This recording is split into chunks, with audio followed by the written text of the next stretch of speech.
Yo, it's good. It's your boy Kurt, and today, man, we have another reaction. No, so today we are going to react to a new song of Honcho. No, title is Disorder. I mean, I guess hindi ko alam kung nang debate si Honcho dito, pero nag-post siya na mangdidis daw siya, tapos nilabas siya tong Disorder. So I don't know if that's just a bait, no, but I'm really excited with this, man. I'm looking forward. Again, every time na may kita si Honcho, there's may substance, kumbaga, yung music ni Honcho. I'm really excited with this. Without no further ado, man, let's fucking get it. Edit this. Ano ba yun? Disorder. Okay. Paano ayusin ang lahat kung sa sarili ko hindi ko matanggap?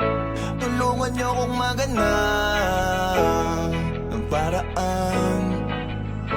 Hanggang ngayon lito pa rin yung dating ako di ko mabalik. Ba't di ba na ako magising? Palalim ng palalim. Utak ko ay parang nabiyak. Pag iniisip iiyak na lang bigla. Paano ko ibabalik? Tulungan niyo kong gamutin.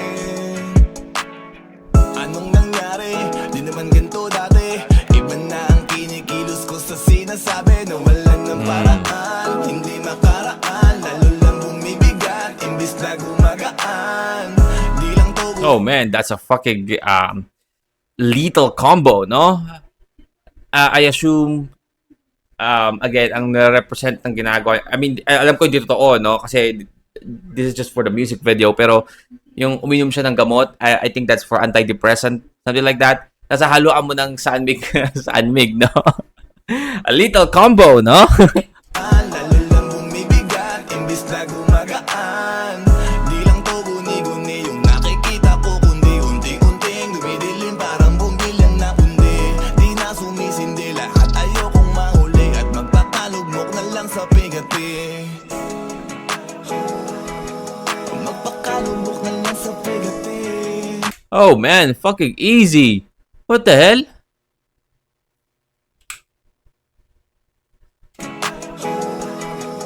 Magpakalugmok na lang sa pigati. Fucking hell, sino yun? I mean, I don't know. hindi ko maano sa anong yan. Hindi ko alam kung meron po pinagdadaanan si Honcho ngayon about personal life na hindi yan na mabalik yung dati, I guess, yung sinasabi niya. Or is this a career related, like yung status niya as an artist? Kasi again, for me, honestly, yung quality ng music ni Honcho is hindi naman nagbago, no? Kung mapakinggan ko yung mga kanta niya ngayon, and sa mga kanta niya noon, during the X-Battalion era, like yung personal na kanta niya, yung kanta niya lang talaga mismo, I guess hindi naman nagbago yung yung quality. So in terms of musicality, I feel like it's the same. But of course, hindi ko pwedeng hindi ko pwedeng lagyan pa ng mabulaklak na salita na yung parang paano sabihin to? Yung Honcho ngayon is hindi kasing taas nung Honcho noon, 'di ba? Yung Honcho noon is sobrang taas nung during nung buo pa yung XB, 'di ba? Sobrang taas ni Honcho, no?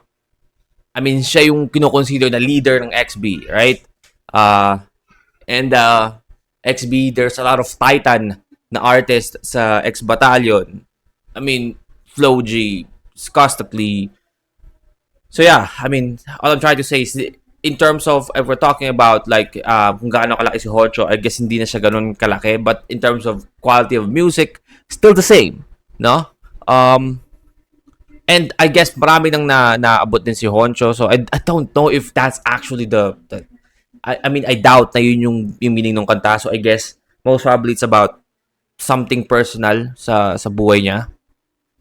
Kasi parang ayun yung most probably karamihan natin na may isip na maybe he's talking about his career, no? Na hindi niya na mabalik. No, he's getting depressed. But I feel like hindi naman siguro yun, no? I mean, I feel like sobrang dami ng tagal na ni Honcho sa industry eh. Sobrang dami niya nang naabot. Kung tutuusin, like, wala na siyang kailangan pang patunayan pa. I mean, I know, like, hindi na siya, ayoko kasing sabihin, hindi na siya ganun ka-relevant, kumbaga, ngayon, unlike before. But, again, hindi naman niya na kailangan magpatunay pa ng ano, kasi tagal niya na sa industry eh. Magpakalubok na lang sa pagdating. I mean, fucking easy, man. Magpakalubok na lang sa pagdating. Paano ay Oh, shit. So, I guess it's about... Oh, wait. It's about a girl? magpakalubok na lang sa pagdating. Paano ayusin ang lahat kung sa sarili ko hindi ko matanggap. So, I guess tukol sa... Ano. Significant other? Tulungan niyo kong maganap ng paraan. Hanggang ngayon lito pa rin. Yung dati nga ko di ko mabalik. Ba't iba na ako mag-isip? Palalim ng palalim. Utak ko ay parang nabiyak. Pag iniisip iiyak na lang bigla. Paano ko ibabalik? Tulungan niyo kong gamutin. Ang ganda ng nung parang symbolize nung dalawa, like picture of your loved ones na kasama mo and also barel na mamili ka. Parang life and death.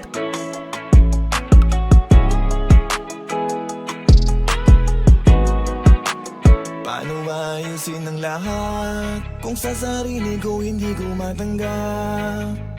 Tulungan niyo kong maganap ng paraan. Sheesh.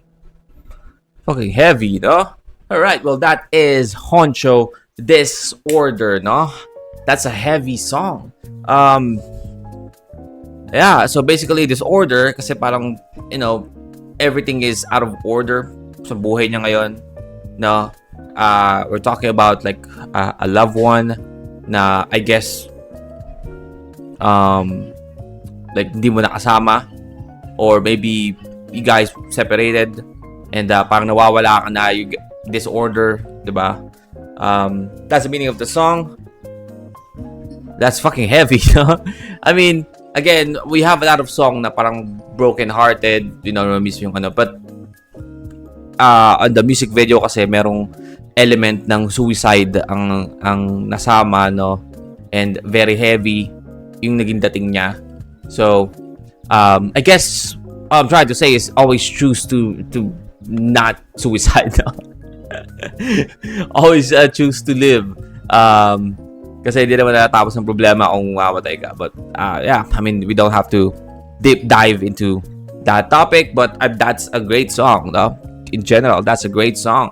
I hope you guys enjoyed that, no? And if you want me to react to your favorite artist, singer, rapper, song, just comment down below and react tayo dyan. And that's it for me today. See you on my next vid. You guys stay awesome and peace.